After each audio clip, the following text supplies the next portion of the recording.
Assalamu alaykum muhtaram televizor ko'rgüchilar. Ko'rayotganinglar Amerika poytaxti Washingtondan tarqatilayotgan Erkin Asiya radiosi Tor televiziyasining haftalik xabarlar programmasi. Sayfimiz xush keldinglar. Men Gulchehra. Mazkur programmamizda mush bir hafta jarayonida radiomizda Uyg'urlar hayotiga doir berilgan bir qism muhim xabarlarimizni eslatib o'tmoqchimiz. Diqqat bergaysizlar. Amerika'nın Virginia, Maryland ştatları ve paytaxt Washington'da yaşayotgan Uygurlar 3 Ağustos günü Washington'daki Xitay elçixanası aldığı yığılıp Xitayga karşı narazılık namayış ötküzdü. 200'den artıq Uygur cemaati Rabia Qadir Hanımның yetakçiligida təşkillanıb Xitay hökumətinin Yakan ve başqa joylarda Uygurlarning narazılık hareketlerini qanlıq bastırğanlığını, minglarcha begunoh xalqning o'ltirilishiga kuchli norozilik bildirdi. Namoyish jarayonida Dunyo Uyg'ur qurultayining raisi Rabia Qadir Xonim nutq so'zlab, Uyg'urlar vatanda yuz berayotgan qonliq voqealar hamda Xitoy doiralarining rayimsiz bostirish harakatlari haqida ma'lumot berdi. Shundaqla chet ellardagi Uyg'ur tashkilotlarining navbatdagi muhim vazifalari haqida to'xtaldi. Yerlik uçur mənbələrinin radiomuzga bildirishicha Xitoy saqchilari Roza Het harpisida Toqsu nayisining Taş Eriq yezisi qarashliq, Yeni Avat kenti bilan Yulduzbog' yezisi qarashliq G'o'l Eriq kentida qurolliq bostirish elib borgan. 25-iyul elib berilgan Yeni Avat kentidagi qurolliq bostirishda oz deganda 11 kishining o'ldirilganligi. 28-iyul elib berilgan G'o'l Eriq kentidagi bostirishda bir oila kishilarning qatliam qilinganligi ilgari surilmoqda. Saqchi taraf Yeni Avat kentida voqea yuz berganligini hamda voqeada odam o'lganligini e'tirof qilgan bo'lsa-mu, lekin bu qitimliq qurolliq bostirishning vaqti hamda konkret o'rni to'g'riliq ziddiyatli uchurlarni berdi. Uyg'ur Abdunur Rayliq Partikom yaqinda 300 million so'm mablag' ajratib atalmış terrorchilarga qarshi avam harakati qo'zg'ash ve bu jihatda xizmat ko'rsatgan shaxs hamda organlarni mukofotlash qarori chiqargan. 1 Avgust günü yerlik doiralar Qarqash noyisining bir qancha yezisidan 30 mingdan ortiq ommani majburiy safarbar qilib, hujumchilarni qo'rshab tutish harakatiga qatnashtirgan. Harakat oxirlashgandan keyin Xotan viloyatlik doiralar xizmat ko'rsatgan shaxs va o'rinlarni mukofotlash yig'ini uyushtirgan. Naq maydonda 4 million 230 ming so'm mukofot puli tarqitilib, fuqarolarning o'zligidan qo'rshab tutish harakatiga qatnashganligi keng ko'lamda tashviq qilingan.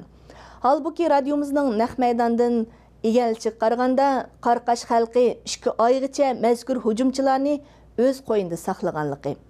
30 mingdan ortiq ommaning o'z ixtiyorligi bilan emas, balki yerlik doiralarning majburlashi bilan qo'rshab tutishga safarbar qilinganligi ma'lum bo'ldi. Uyghur Abdunur Rayliq Partikomning sekretari Zhang Chunshan yaqinda maqola e'lon qilib, Uyg'urlarga bir farzandlik planliq tug'ut siyosati yurgizganligidan bishorat bergan. U maqolasida Uyg'ur elining janubida planliq tug'ut siyosatini yanada kuchaytirib, tug'ish nisbatini tuvaltadiganligi va muqimlashtiradiganligini ta'kidlagan. Zhang Chunshanning bu so'zlari Xitoy qurolliq kuchlari 28-iyul Yakan noyisida qattiq bostirish elib borgan paytda o'tirib chiqqan. Kuzatuvchilar bu bishoratning Beijing hukumati Xitoylarga 2 farzandlik bo'lishga yo'l qo'yishni o'ylashayotgan mezgilda o'tirib chiqqanligiga alayda diqqat qilmoqda.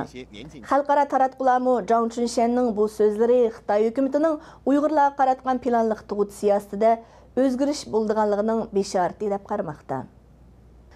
Radiomiz ziyoratini qabul qilgan yerlik fuqarolarning bildirishicha 28 ve 29 iyun kunlari Yakanda qonliq to'qinish yuz berish bilan uning ta'siri qo'shni layihlarda zanjirsimon inkas paydo qilgan.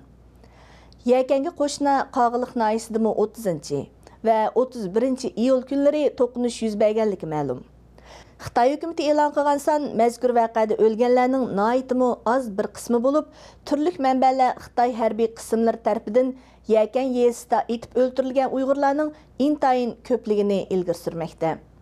Shahidlarning bayonlarimi to'qinishda o'tirg'i chiqqan va o'q tutilganlarning mutlaq ko'p qismining 17 yoshdan 30 yoshgacha bo'lgan oraliqdagi yez yoshlari ekanligini oshkor qilmoqda. Qarmay hukumat doiralari 4 Avgust uqtirish chiqarib 5 xil kishilarning ommaviy qatnash vositalariga o'ltirishni ma'ni qilgan. Bu 5 xil kishilar saqal qo'ygan yoshlar, Dinni түсті әр xil kiyim-kechak kiygan ayollar ay yulduz belgisi tushirilgan kiyimlarni o'z ichiga oladi ekan. Qaramay shaharlik doiralar Uyg'ur Abdun rayonlik 13-chi navbatlik tanharkat yig'iniga moslashib, mazkur belgilimni chiqarganligini bildirgan. Mazkur cheklama xalqaro axborot vositalarining diqqatini qo'zg'ab, G'arbdagi cho'ng-kichik taratqularda keng xabar qilindi. Kishilik huquq tashkilotlari bu haqda bayonot berib, Xitoyning mazkur cheklamasining Uyg'urlarni nishon qilgan irqiy va madaniyat assimilyatsiya siyosati ekanligini ilgari surdi. Muhtaram televizor ko'ruvchilar, yuqorida Erkin Asiya radiosi Tor televiziyasining haftalik xabarlar programmasini ko'rdinglar. Diqqat berganinglarga rahmat. Kelar hafta ko'rishaylik. Xayr xo'sh.